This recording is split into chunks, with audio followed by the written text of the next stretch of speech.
Bien-aimés, je vous bénis dans le nom puissant de notre Seigneur Jésus-Christ. J'espère que vous allez bien, frères et sœurs. Je vais partager avec vous une petite exhortation. Vous savez, bien-aimés, que le 25 décembre arrive. Et dans le monde entier, qu'on soit croyant ou pas, tout le monde pense déjà à la fête, la soirée, au sapin de Noël, au gâteau, au cadeau, à la bûche. Tout le monde, à la boisson, tout le monde fête le 25 décembre, qu'on soit croyant ou pas. Mais en ce qui nous concerne, nous, enfants de Dieu, de quoi s'agit-il exactement? Frère, tu sais très bien que dans les temps anciens, le monde était plongé dans les ténèbres, il y avait de la méchanceté, il y avait le crime, l'abomination, l'horreur. Et Dieu pouvait voir de jour en jour comment le corps de l'homme se penche que vers le mal. Dieu ne pouvait plus supporter ça. Et Dieu va s'adresser à un homme, Noé. Noé, construis l'arche parce que je veux faire venir un déluge. Et après la construction, demande aux personnes qui veulent sauver leur peau d'entrer dans l'arche et fais aussi entrer dans l'arche toute espèce animale. Noé a cru à ce que Dieu avait dit. Et le gars a commencé tous les jours à construire l'arche. Les gens le voyaient. Noé, qu'est-ce que tu fais? Je construis l'arche. Pourquoi faire? Dieu m'a dit qu'il y aura un déluge. Les gens se moquaient. Les gens disaient, oh, il est devenu fou. Quel déluge? Quand Noé termine de construire l'arche, il va se mettre à crier partout. Mesdames et messieurs, venez entrer. Bientôt un déluge. Venez. Celui qui veut sauver sa vie, venez entrer dans l'arche. Dieu m'a dit qu'il va faire venir un déluge. On se moquait de lui. Personne ne le prenait au sérieux. Noé est rentré. La porte a été verrouillée. Lui et sa famille. Après le déluge, qu'est-ce qui se passe? Noé se retrouve seul sur terre et sa famille. Parmi les enfants de Noé, il y a un qui s'appelait Cham. C'est celui-là qui nous intéresse. Parce qu'on va parler de la Noël.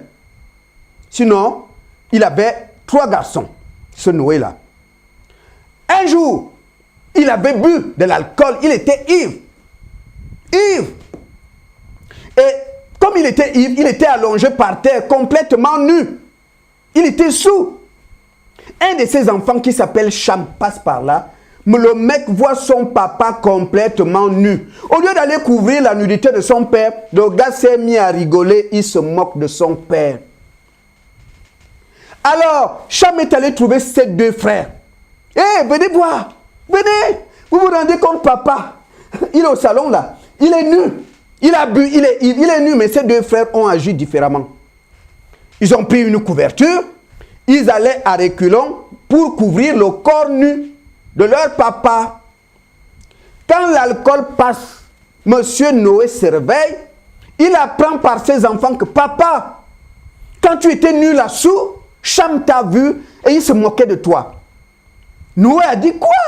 Mon enfant, tu me vois nu, au lieu de me couvrir, tu te moques de moi. Noé a appelé Cham. Cham, je suis ton père. Tu m'as vu nu et tu t'es moqué de moi. Tu vas voir, je te le dis, moi ton père, la malédiction s'attachera à toi et à ta descendance. Et vous allez voir, frère, que cette parole s'est accomplie dans la vie de Cham. Cette parole de Noé a fonctionné. Vous verrez, il y aura des résultats. Alors, Cham, il est devenu un grand garçon, n'est-ce pas? Il grandit, il arrive à l'âge de se marier. Il épouse une femme. Cette femme va lui donner 4 enfants. Parmi les enfants, il y a un qui s'appelle Cush. C'est Cush qui nous intéresse. Cush va grandir. Il va grandir, on est là à Babylone. Cush va grandir. Quand il devient un grand garçon, il a l'âge de se marier avec tout ce qu'il y a à Babylone, comme des femmes célibataires, des filles libres. Le mec est amoureux d'une femme, pas n'importe qui. Il s'agit de Sémiramis. Or, Sémiramis est considérée à Babylone comme une déesse. On l'appelle à Babylone la reine du ciel. Sémiramis. Que je dis à son père, c'est celle-là qui m'intéresse. Son père lui dit quoi? C'est Sémiramis, mon fils. Il dit, ah oui, papa, c'est elle qui me plaît. Il va épouser Sémiramis. Ils vivent en couple. Quand Sémiramis tombe enceinte de Cush, elle va accoucher un garçon. Comme Sémiramis, chez les Babyloniens, c'est la déesse du ciel. C'est une déesse. Ce n'est pas n'importe quelle femme. Donc le fruit de ses entrailles, son fils, ne peut être qu'un dieu. C'est alors qu'on va donner à Nimrod le titre de Dieu, le Dieu soleil. La Bible dit dans Genèse chapitre 10 que Nimrod, ce Nimrod-là, c'est la première personne sur terre à devenir vraiment, le premier homme à devenir puissant. C'est ce que la Bible dit dans Genèse chapitre 10 au verset 8. Nimrod va devenir puissant parce qu'à Babylone, Nimrod est considéré comme un dieu. Sa maman, c'est une déesse. Sa maman, on l'appelle la reine du ciel. À Babylone, Nimrod va grandir. Il a le pouvoir. C'est lui qui gère le monde. Parce qu'il faut comprendre qu'à cette époque, c'est Babylone qui était la grande puissance mondiale qui gérait le monde entier. Toutes les décisions politiques comme religieuses prises à Babylone influençaient le reste du monde. Ça se répercutait partout. Il faut comprendre que là, quand Jésus va venir sur terre, Jésus avait trouvé le monde entier plongé dans les ténèbres. C'est Satan qui gérait le monde. C'est comme ça que le culte de Babylone s'est propagé partout. Cette idolâtrie-là. Nimrod devient un grand garçon. Mais Nimrod aime la chasse. C'est pourquoi dans Genèse chapitre 10, au verset 8, la Bible dit c'était un grand chasseur. Un vaillant chasseur. Nimrod aimait aller à la chasse. Comme Nimrod, c'est lui qui gère Babylone, c'est lui qui va construire la tour de Babel et tout le reste. Ce Nimrod, il va créer une secte, une société secrète, une religion qu'on appelle Baal.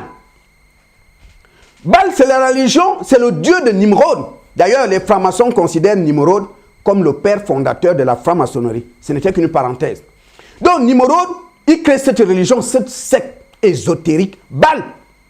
Mais le dieu Baal, qui n'est rien d'autre que le diable, il a un goût que pour les petits enfants. Baal aime manger la chair des enfants.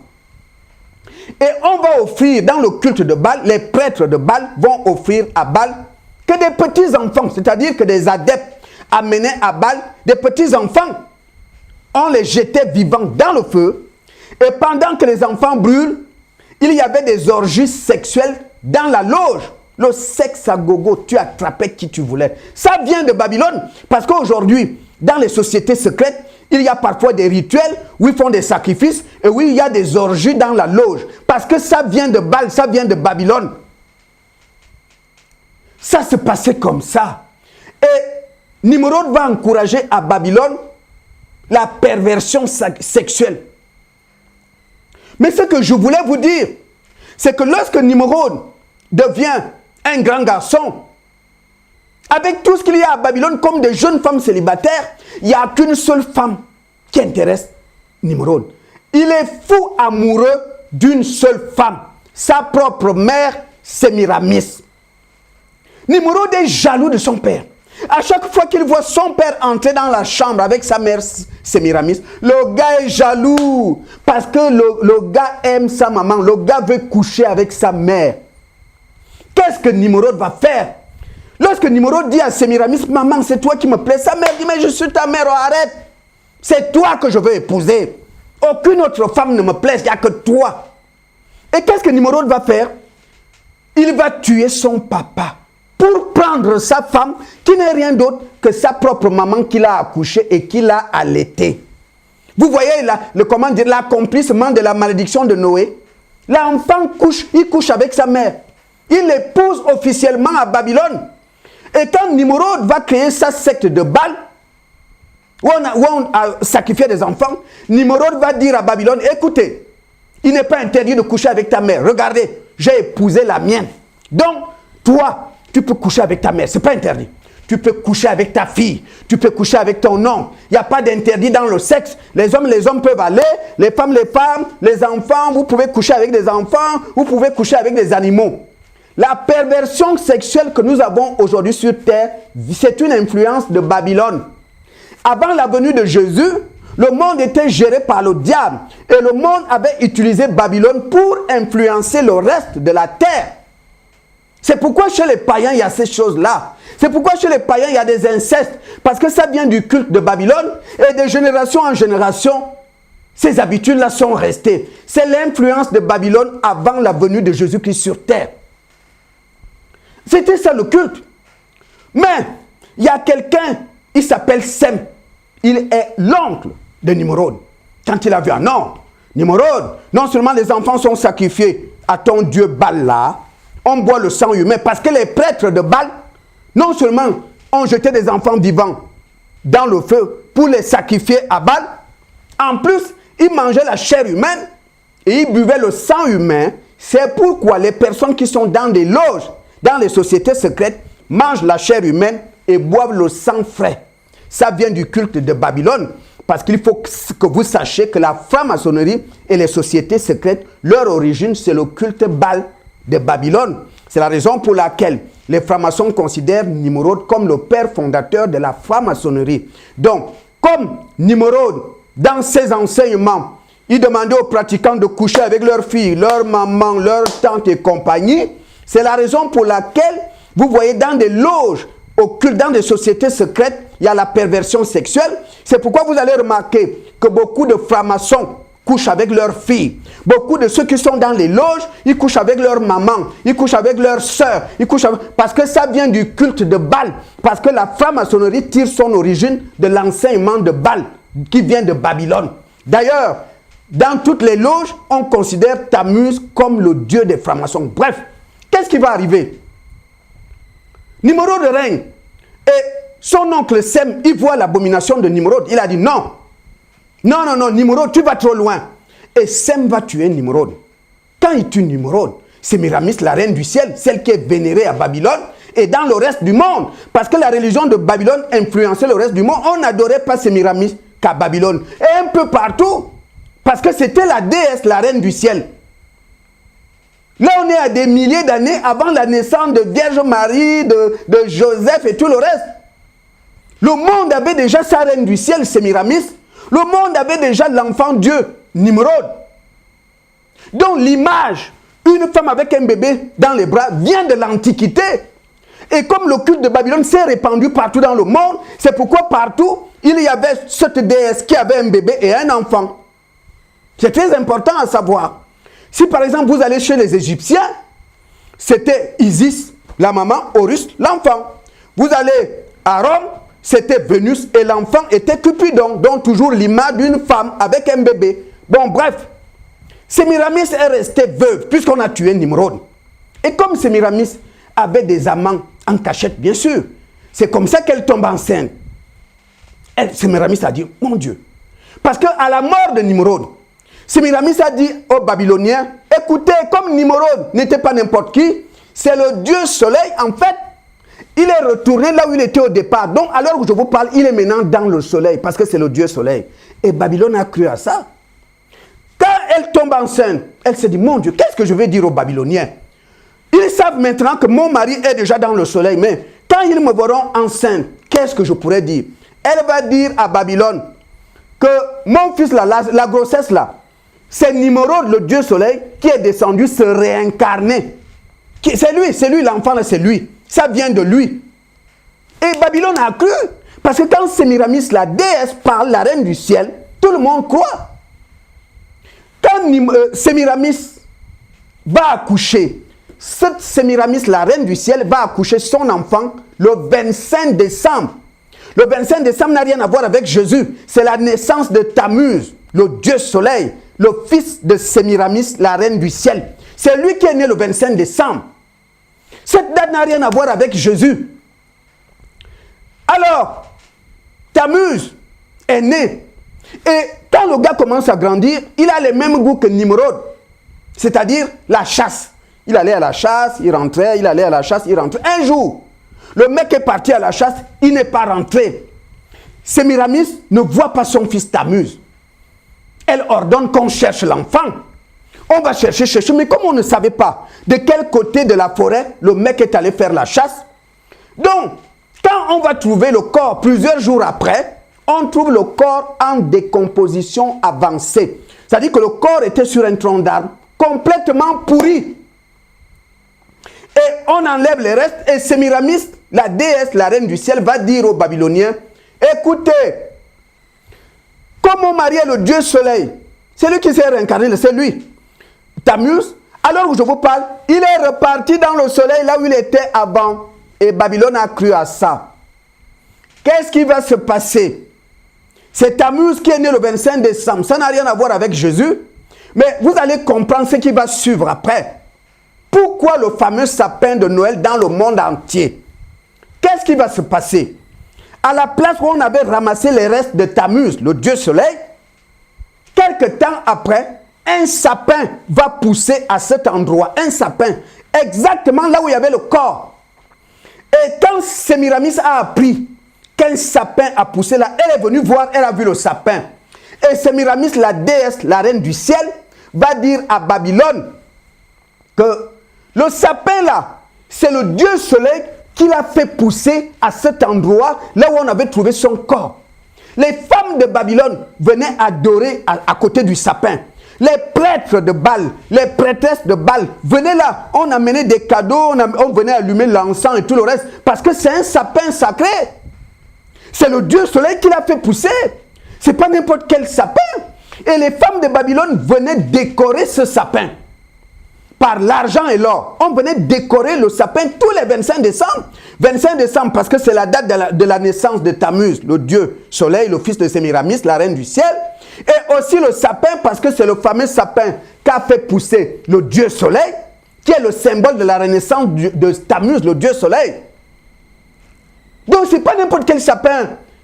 Là on est avant la venue de Jésus sur terre, comme le monde entier était géré par l'abomination du diable qui avait pris naissance à Babylone. Donc les populations de la terre ont gardé le culte de Babylone de génération en génération.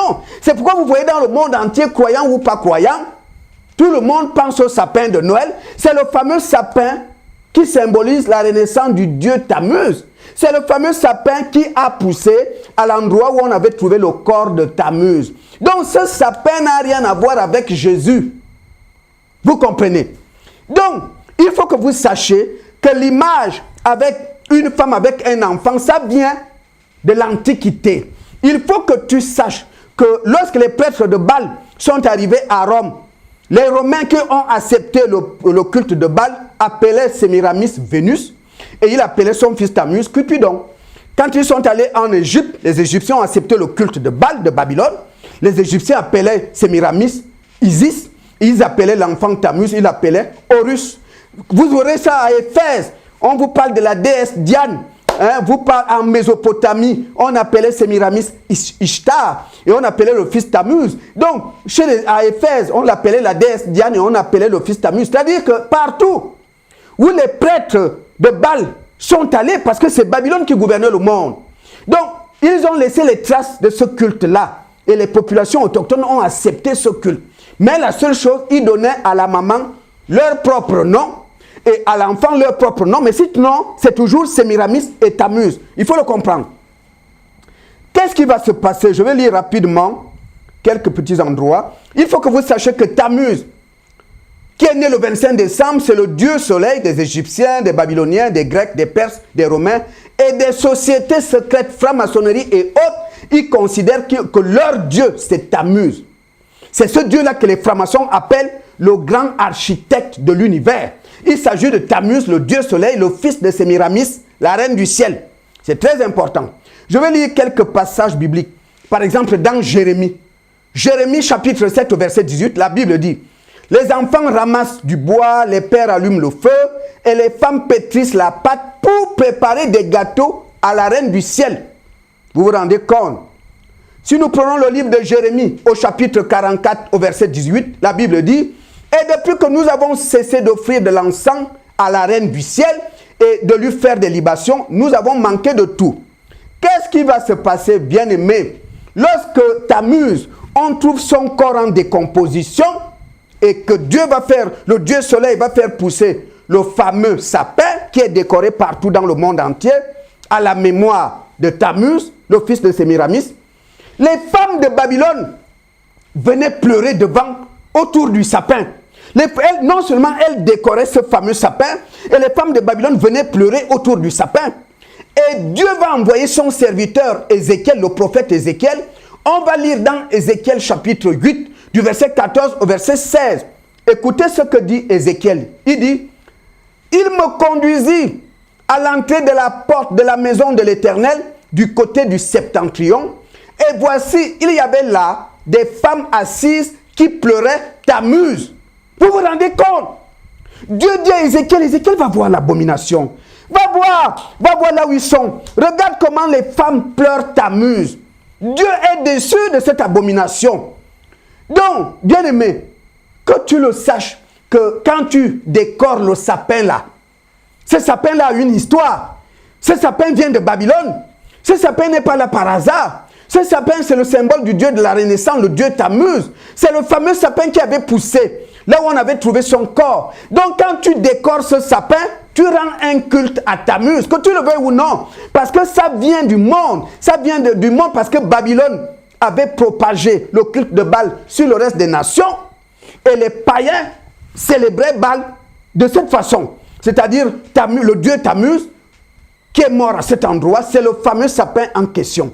Ce sapin vient de Babylone. En fait, on ne devrait pas trouver ce sapin dans la maison des vrais enfants de Dieu. Parce que ce sapin a une histoire. Les francs-maçons, les rosicruciens, les sociétés secrètes, eux, oui, ils peuvent décorer le sapin. Parce que ce sapin est le symbole de la Renaissance, du Dieu de la Renaissance, du Dieu Tammuz. Parce que Tammuz étant leur Dieu, eux peuvent utiliser, les païens peuvent utiliser le sapin. Parce que les païens, depuis l'Antiquité, continuent de génération en génération à célébrer le culte de Babylone. Mais le chrétien, Jésus n'a rien à voir avec le 25 décembre, qui est la date de naissance du Dieu Soleil, le fils de Sémiramis, Tammuz. Jésus n'a rien à voir avec le sapin. Le sapin que vous voyez, qui vient depuis l'Antiquité, c'est le fameux sapin qui avait poussé là où on avait trouvé le corps de Tammuz. Donc, le chrétien n'a rien à voir ni avec le 25 décembre, ni avec le sapin de Noël. Ça ne nous regarde pas. Ok, bien-aimé, je continue. Qu'est-ce qui va se passer?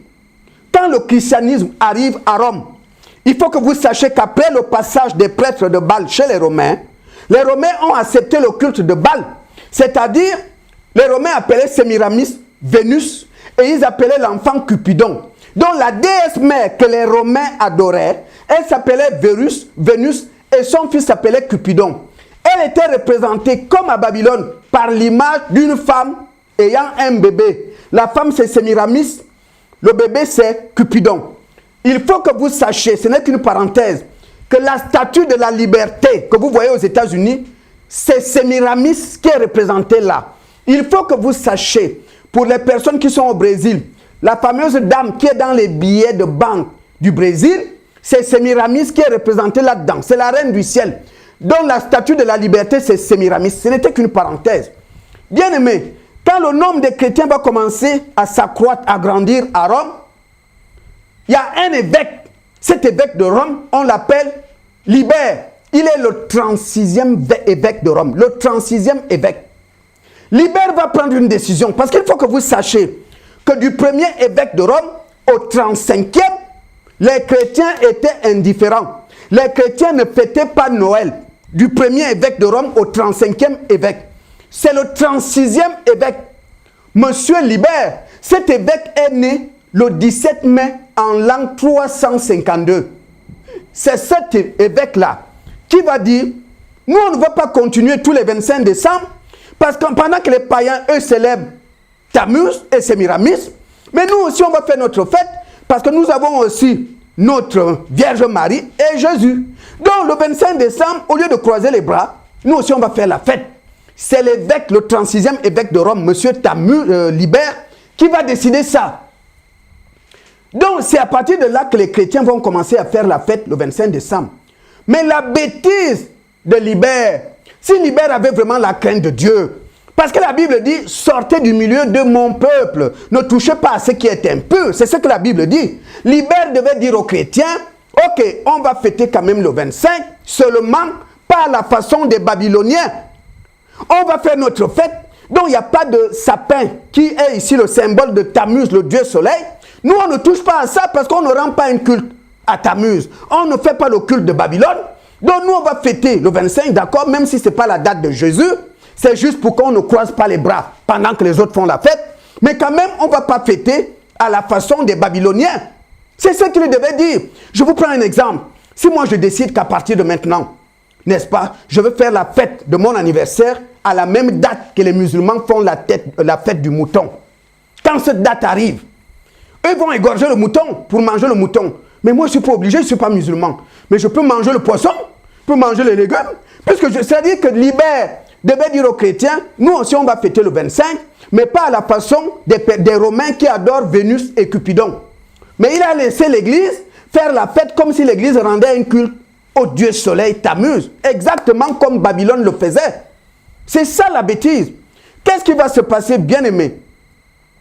Parce qu'il faut que vous sachiez que du premier évêque de Rome au 35e évêque, l'Église, les chrétiens ne fêtaient pas le 25 août. C'est à partir de l'évêque Libère, c'est lui qui va décider cela. Point.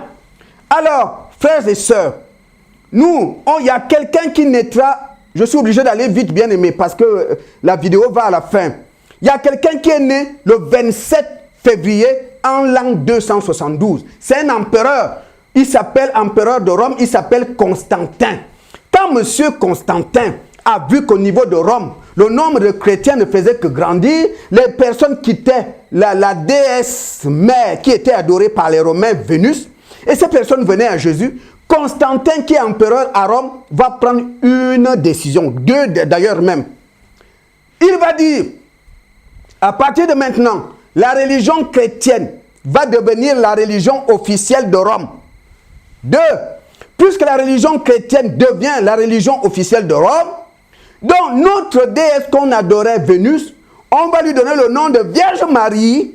Cupidon, qui est le fils de Vénus, on va lui donner le nom de Jésus. C'est l'empereur romain Constantin qui a pris cette décision. Et l'Église catholique n'a fait que l'appliquer. Parce qu'à cette époque, le pouvoir politique et la religion étaient comme ça chez les Romains. Quand un empereur prenait une décision pour l'Église, l'Église devait l'accepter. Ok, bien aimé, pour aller un peu plus vite, après plusieurs années, l'Église, Rome va avoir un autre empereur. Celui-ci, il s'appelle Théodose II. Il devient empereur de Rome le 10 avril en l'an 401. L'an 401. Pendant le règne de Théodose II, il y aura des querelles religieuses que le gars a envie de régler. Parce qu'il y avait deux blocs. Il y a un bloc qui disait, ah non, puisqu'on appelle Sémiramis la reine du ciel, puisqu'on appelle Sémiramis la mère de Dieu parce que son fils Tammuz est Dieu, Marie aussi mérite le même titre. Il est normal qu'on appelle aussi Marie mère de Dieu, reine du ciel, parce qu'elle aussi a accouché un enfant Dieu, Jésus. Il y avait encore un autre bloc de chrétiens qui disaient, non, non, non, non, non, nous on n'est pas d'accord. Marie, c'est une femme comme toute femme, on lui a accordé une grâce tout simplement. Mais dire qu'elle est devenue mère de Dieu, dire qu'elle est devenue reine du ciel, on n'est pas d'accord. Donc, le groupe qui disait que Marie mérite comme Sémiramis le titre de reine du ciel, mère de Dieu, avait à sa tête un évêque qu'on appelle Cyril d'Alexandrie. Et le groupe qui disait, nous on n'est pas d'accord, avait à sa tête le patriarche de Constantinople. Ce monsieur s'appelait Nestorius. Donc, ça c'était pendant le règne de Théodose II. Et Théodose II voulait trancher sur cette affaire. C'est alors que Théodose II va convoquer le concile d'Éphèse. Lors de ce concile d'Éphèse convoqué par Théodose II, la décision finale c'est quoi? C'est finalement Cyril d'Alexandrie qui gagne. Parce que Théodose II, qui est empereur, parce qu'il faut comprendre que quand l'empereur prenait une décision, elle devait être respectée. Parce que c'est l'empereur qui avait le dernier mot. C'est comme ça que Théodose II a décidé qu'à partir de maintenant, désormais, oui, Marie, on va l'appeler comme Sémiramis, la reine du ciel. On va aussi appeler Marie, mère de Dieu. Parce que Marie, elle aussi a accouché un enfant qui est Dieu, Jésus. Parce qu'on appelle Sémiramis, reine du ciel, mère de Dieu. Parce qu'elle a accouché un enfant, Dieu, Tammuz. Donc Marie aussi mérite le titre. Donc c'est au concile d'Éphèse, convoqué par Théodose II. Donc il faut savoir qu'avant ce concile d'Éphèse, l'Église catholique n'appelait pas Marie, reine du ciel ou mère de Dieu. C'est très important. C'est seulement après le concile d'Éphèse convoqué par Théodose II. Bien-aimé, je veux que tu saches que le Père Noël n'est qu'un simple avatar. Cet avatar vient de, comment on l'appelle, Saint Nicolas. C'est l'avatar de Saint Nicolas. C'est un personnage fictif, n'est-ce pas? Et il faut que tu saches qu'au début, ce Père Noël était habillé en vert. C'est dans les années 50 que Coca-Cola, la firme américaine, a voulu que le Père Noël soit désormais habillé en rouge. Le rouge de Coca-Cola.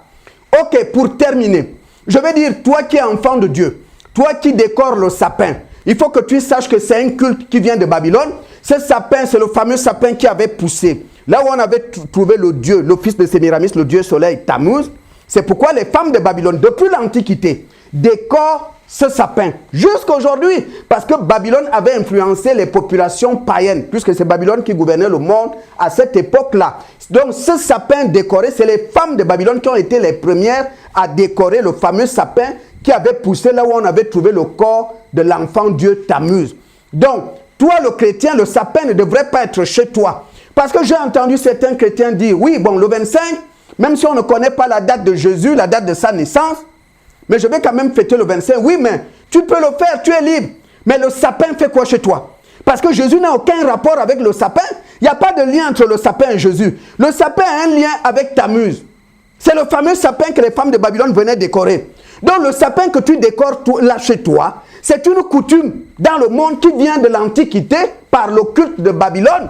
Et le monde l'a gardé. Jésus est venu pour nous apporter la lumière, pour qu'on sorte des ténèbres. Donc on ne devrait plus faire les pratiques qu'on faisait lorsqu'on était dans les ténèbres. Parce qu'on a maintenant la lumière de Dieu. Jésus est venu pour nous délivrer comment dirais-je, des rituels païens. C'est tout. On ne devrait plus faire ça. Donc, ça n'a pas, Jésus n'est pas né le 25. Le fameux sapin, c'est le sapin, le symbole de la renaissance de Tammuz, n'est-ce pas? C'est tout ce que j'avais à vous dire. Que Dieu vous bénisse.